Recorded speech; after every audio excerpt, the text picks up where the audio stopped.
C'est parti pour le procès du soir. L'Olympique de Marseille, qui soi-disant devait combattre avec le Paris Saint-Germain pour le titre de champion de France, sachant que le Paris Saint-Germain n'avait plus ses grands joueurs de l'époque comme Neymar, Mbappé, Messi, Verratti et compagnie, en mettant, on va dire, le sujet sur des joueurs très jeunes qui n'avaient pas d'expérience. Donc les Marseillais, la direction marseillaise a pris la confiance en disant que Paris n'était plus Paris et que cette année, sans la moindre coupe d'Europe et un match par semaine avec la meilleure ambiance d'Europe et avec peut-être l'un des meilleurs mercatos de l'histoire du club phocéen, il y avait vraiment une possibilité de faire quelque chose de grand. Mais encore une fois, Nono, Marseille s'est fait humilier cet après-midi chez le 15e de Ligue 1.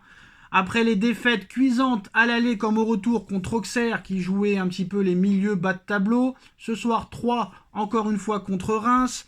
La défaite contre Lens il y a quelques temps. La défaite contre Paris. 8e défaite de la saison, Nono. Apparemment, ils avaient peut-être l'un des meilleurs futurs grands entraîneurs. Ils avaient tout, Nono. Le meilleur public d'Europe, le meilleur mercato d'Europe, le meilleur milieu de terrain d'Europe avec Rabiot, avec Benasser et avec je ne sais plus comment il s'appelle le Danois. Voilà, donc... Mais toute l'année, Nono, toute l'année, c'est la faute de lui, c'est la faute de lui, c'est la faute de lui, corruption. Ce club-là qui parle de corruption, c'est assez marrant. Mais ouvrons le procès, je donne la parole à l'avocat Nono. Ce soir, humiliation totale de Marseille à Reims, 3-1. Cette fois-ci, c'est qui le fautif encore une fois? C'est la même question que contre Lyon hier. Lyon qui en prend 4, Nono. C'est la faute du PSG et de Nasser. Ce soir, c'est la faute à qui, Nono, cette fois-ci? Alors je vais rafraîchir la mémoire de quelques-uns. On va commencer par le commencement. Début de saison de Zerbi, je suis pas là pour être deuxième. Donc c'est bien, il est ambitieux, impeccable.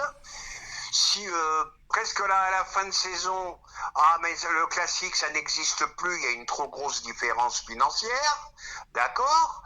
Et là je voudrais poser la question à monsieur de Zerbi. La différence de budget entre Marseille et Reims, elle est colossale aussi. Ça veut dire que voilà, les gens ne vont pas parler. Avant de parler, il faut être prudent. Voilà, ça me fait penser au Monégasque qui disait on a peur de personne. Et de ce jour-là, ils n'ont plus rien gagné. Et De Zerbi aurait mieux fait de se taire. Mais là, perdre contre Reims 3-1, Reims qui n'avait pas gagné depuis 15 matchs. Bon voilà. Et je veux que sur mon titre de la vidéo, on marque c'est la faute à Nasser. Voilà, et c'est les clubs français qui font pas le boulot. Ils rencontrent Paris 2 fois dans la saison, ils vont se retrouver à 23 points. À combien vont-ils se retrouver à la fin du championnat? C'est ahurissant. Moi je trouve ça ahurissant. Voilà, tout simplement. Alors moi, Nono, je voudrais que tu me donnes, parce qu'apparemment c'est qu'une question de budget, d'après Textor, d'après Benatia ou Benassia, je sais pas comment il s'appelle, ou Langoria. Moi je voudrais savoir la différence de budget entre Marseille et Auxerre, entre Marseille et Reims, entre Marseille et Angers. Je continue ou je m'arrête là? Arrête-toi là, c'est ce que je viens de dire il y a 2 minutes. Voilà, De Zerbi qui nous parle de budget, qui nous parle que c'est plus un classique, alors que quand ils ont battu Saint-Etienne 5-1, j'entendais tout le monde dire attention Marseille, ils peuvent être champions cette année. Ils avaient oublié qu'ils avaient battu l'équipe la plus faible du championnat de France, les dernières ou avant-dernières. Voilà, les gens ils parlent trop vite, ça parle trop vite, et puis voilà. Aïe, mauvaise nouvelle, Nono, Saint-Etienne ouvre le score contre le Paris Saint-Germain. Aïe. Ça commence à prendre un peu la grosse tête. Bon, on va se calmer quand même, parce que là, pour l'instant, nous, on n'est pas mieux, mais bon, on verra ce qui se passera par la suite, c'est que le début du match, mais je sais pas pourquoi, je le sentais pas, ce match contre Saint-Etienne, Nono, je ne sais pas pourquoi, mais bref, voilà, on verra ça plus tard. Quoi qu'il en soit, Nono, ce club, en fait, l'Olympique de Marseille, mais c'est ce club-là qui a été construit, quand même, qui a construit son histoire sur la corruption, et il faut pas oublier, Nono, que quand Deschamps arrive en 2010, Marseille, il reste sur 17 années sans titre. Et c'est Deschamps qui leur fait gagner un titre, Coupe de la Ligue, Championnat, etc. Et dès que Deschamps s'en va, Nono, et depuis que Deschamps est parti, Marseille n'a jamais raflé un titre, ne serait-ce qu'une Coupe de la Ligue. Alors que Strasbourg a gagné la Coupe de la Ligue, Nantes a gagné la Coupe de France, Toulouse a gagné la Coupe de France, Monaco le championnat en 2017, Lille le championnat en 2021, Montpellier en 2012. Donc eux ont réussi, mais ce club, tant qu'il n'arrivera pas à se remettre en question, Nono, et toujours de dire que c'est la faute des autres, comme Lyon, pareil, Regarde, Monaco, tu les entends jamais, Nono. Monaco, tu les entends pas. Lille, tu les entends pas. Brest, l'année dernière, tu les as pas entendus. Éric Roy, toute la saison, Paris est au-dessus, il a jamais crié au scandale. Mais il n'y a que ces deux clubs-là, Nono, qui viennent pleurnicher du matin au soir, 24 heures sur 24, 7 jours sur 7. Donc, à un moment donné, ces mecs-là, ça leur donne pas de choses positives. Regarde, Monaco, ils parlent pas, ils ont raflé un titre de champion, ils sont souvent en Ligue des Champions. Pareil pour Lille, champion de France en 2021, ils sont souvent en Ligue des Champions. Ces clubs-là, Lyon et Marseille, Nono, pleurent d'année en année, et plus ils pleurent, plus ils sont pas prêts de revoir une place en Ligue des Champions. Et là, tout le monde nous disait il y a à peine un mois, Nono. Là, c'est sûr, maintenant, Marseille a trop d'avance, parce que là, c'est quand même la 4e défaite sur les 5 derniers matchs, et contre des petites équipes en plus. Là, ils ont seulement, on va regarder le classement très rapidement, ils ont seulement 2 points d'avance sur Monaco et Nice qui jouent demain. Donc, s'il y a un vainqueur demain, que ce soit Monaco ou Nice, Marseille va se retrouver 3e. Ils ont plus que 3 points d'avance sur le 5e et 4 points d'avance sur le 6e. Et si Lille gagne, Lille passera 6e. Donc Marseille peut se retrouver seulement à 3 points d'avance du 6e, Nono. Donc ça veut dire qu'il est possible, avec le calendrier qu'ils ont, qui n'est pas facile, donc ils vont jouer contre 2 adversaires directs, Monaco dans 2 semaines et Lille dans 1 mois. S'ils perdent ces 2 matchs et qu'ils se retrouvent à la 7e place, et qu'en plus de ça, ils ne jouent non seulement pas la Ligue des Champions, mais aucune place en Coupe d'Europe, là, je sais pas s'ils vont s'en remettre. Mais là, ce sera un scandale et les supporters vont vraiment leur tomber dessus. Hein. Là, ça serait un incident industriel, mais je reviens sur ce que je disais tout à l'heure. Il faut savoir parler, il faut savoir communiquer.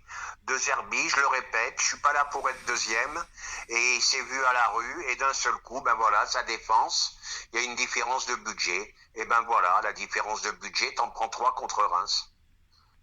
En tout cas, apparemment, sur le début de match du PSG, Nono, Paris se fait broyer sur les 10 premières minutes. Hein. Donc on espère que ça va revenir, mais voilà. Je le sentais pas ce match, je sais pas pourquoi, mais bon, c'est que le début, hein, attention. Hein. Mais Saint-Etienne fait un très très très gros début de match. Et apparemment, les commentateurs de DAZN, les hommes de terrain de DAZN, ont entendu dire Luis Enrique à son adjoint, c'est catastrophique, j'ai pas vu ça depuis... C'est la première fois que je vois ça depuis longtemps, il a dit. Qu'on soit dominé comme ça. C'est catastrophique, il a dit. C'est l'homme de terrain de DAZN qui a entendu ça à côté du banc de touche. Il va les remuer à la mi-temps ou pendant le match, on va voir. Ouais. Tu me diras, faut mieux que ça arrive maintenant que dans quelques semaines. Hein. Oui, ça c'est pas grave. Voilà. Donc, énorme coup de gueule, on finira là-dessus. Énorme coup de gueule d'Adrien Rabiot après la défaite à Reims. J'ai l'impression de voir des joueurs qui n'ont pas envie de découvrir la Ligue des Champions la saison prochaine. S'il y a des joueurs qui ne sont pas prêts à tout donner et à jouer la Ligue des Champions, qu'ils le disent avant le match. Ouais, mais Rabiot, je lui pose la question, qu'est-ce qu'il a fait, lui, pendant ce match ? Ouais, mais Nono, attention, t'as vu la composition d'équipe de De Zerbi ? C'est n'importe quoi, hein. Honnêtement, hein, parce que là, on rigole, on se moque d'eux et tout ça, mais la composition d'équipe, Rabiot, ailier gauche, Nono, j'ai jamais vu ça de ma vie. Hein. Rabiot, ailier gauche, Nono. Oui, ils n'ont pas compris encore qu'à Marseille que c'était un milieu de terrain. Bon, écoute, hein. Non, mais c'est... Je vais pas m'attarder là. C'est eux qu'on dit, Nono. Moi, je vais retrouver les articles. Là, j'ai pas le temps, mais je vais retrouver les articles demain ou après-demain. Tout ce qu'ils ont dit au mois d'août, qu'ils ont fait le meilleur... Ils avaient dit qu'ils ont fait l'un des meilleurs mercatos, tout club confondu d'Europe, Nono. C'est eux qui l'ont dit. Oui, mais ça, c'est exagéré. Mais le mercato était pas mauvais. Attends, il n'y a que des internationaux quand même à Marseille, hein. Rabiot, Holzberg, Rudy, Greenwood. Non, ils avaient fait un bon mercato. Mais de là à dire le plus beau mercato d'Europe, faut rester tranquille, quoi. Ouais, puis quand tu vois Nono, quand tu vois l'équipe, en plus le mec il joue en 3-5-3, à 3 derrière, mais je suis désolé Nono, Cornelius, Lirola, Merlin, Rongier, Guiri, mais quand tu vois l'équipe, Nono, j'ai plus l'impression que c'est une équipe de bas de tableau, hein, de milieu de tableau, quand tu vois les noms, franchement, Nono. Franchement, quand tu vois les noms, il n'y a pas de quoi sauter au plafond, c'est toujours pareil, on en revient toujours. L'autre, il a dit quoi ? Il a dit, si on m'offre 20 millions pour Balerdi, je dis non, il en vaut 45. Balerdi, il vaut 45 millions, Nono ? Alors, Balerdi vaut 45, Guiri, premier match, il marque un but magnifique, c'est vrai, mais ça y est, ils en ont fait un phénomène. Ils pensent qu'ils vont vendre Greenwood 70 millions ? Mais qui va vouloir de Greenwood 70 millions ? Oui, écoute, ça c'est... Qui va acheter Greenwood 70 millions d'euros, Nono ? C'est leur problème. Et là, maintenant, je vais m'occuper du PSG. Ah non, c'est fini. Alors maintenant, rendez-vous pour le débrief tout à l'heure. Là, on peut pas débriefer un match au bout de 10 minutes. Mais bon. Allez, tchuss. Tchuss.